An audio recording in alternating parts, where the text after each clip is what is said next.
wako kwa moyo wako wote na kwa roho yako yote na kwa nguvu zako zote na kwa akili zako zote, na jirani yako kama nafsi yako. Bwana Yesu asifiwe sana. Tuache huko kwa jirani. Bwana Yesu asifiwe sana. Tunaangalia hapa namna anavyoelekeza jinsi ya kumpenda Mungu. Amesema vitu vinne. Mpende Bwana Mungu wako kwa moyo wako wote. Nisaidie kusema moyo wako wote. Namba 2 anasema mpende Bwana Mungu wako kwa akili zako zote. Alafu anasema 3, mpende Bwana Mungu wako kwa nguvu zako zote. Na ya mwisho anasema mpende Bwana Mungu wako kwa roho yako yote. Bwana Yesu asifiwe sana. Kitu cha pili, Mungu anasema mpende Mungu wako kwa akili yako yote. Shika kichwa cha jirani yako, kitikise kidogo. Mwambie mpende Mungu kwa akili yako yote. Tikisa vizuri kichwa chake bwana. Mwambie mpende Mungu kwa akili yako yote. Bwana mtikisani vichwa. Au unaogopa utadaiwa? Unaweza kutikisa wigi la mtu likanyonyoka. Unaambiwa narudisha wigi. Nataka wigi langu. Bwana Yesu asifiwe sana. Tikisa jirani yako, mpende Mungu kwa akili yako yote. Rudia tena mara mwisho, mwambie mpende Mungu kwa akili yako yote. Bwana Yesu asifiwe sana. Mungu amezuia kutumia akili zako. Ndio maana kwenye Mithali sura ya 3 Mungu anazuia kabisa, anasema mtumainie Bwana kwa moyo wako wote, usitegemee akili zako. Kwa kifupi, Mungu amezuia kutegemea akili. Mungu amezuia kutumia akili zako. Lakini hapa Mungu anasema nipende mimi kwa akili zako zote. Ina maana gani? Mungu ameturuhusu kumpenda yeye kwa akili zetu zote. Na maeneo yanayoruhusiwa kutumia akili ni mawili tu kwenye Biblia, mawili tu. Mengine yote Mungu amezuia.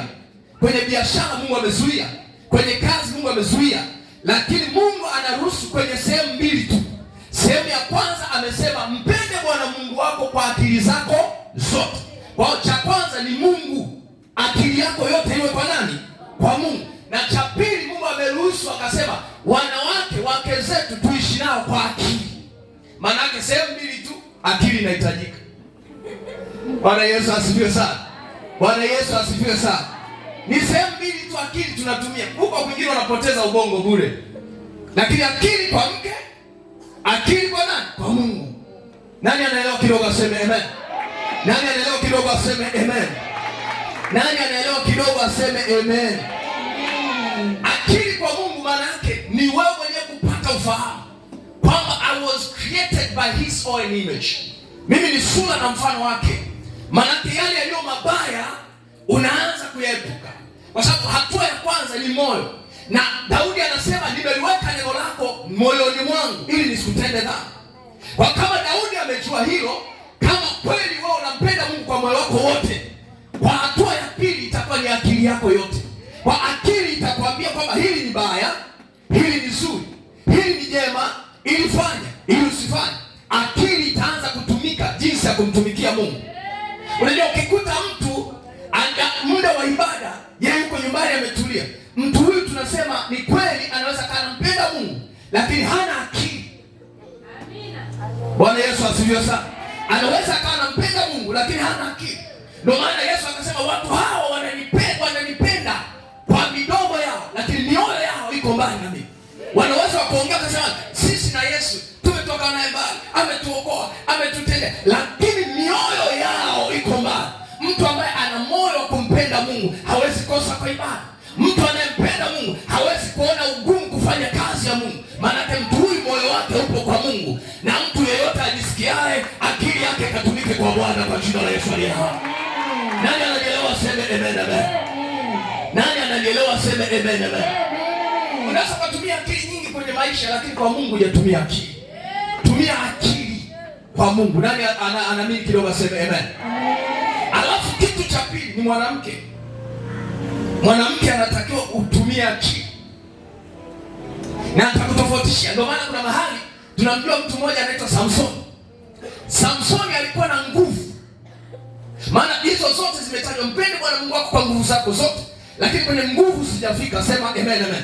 Samsoni alikuwa na nguvu, hana akili.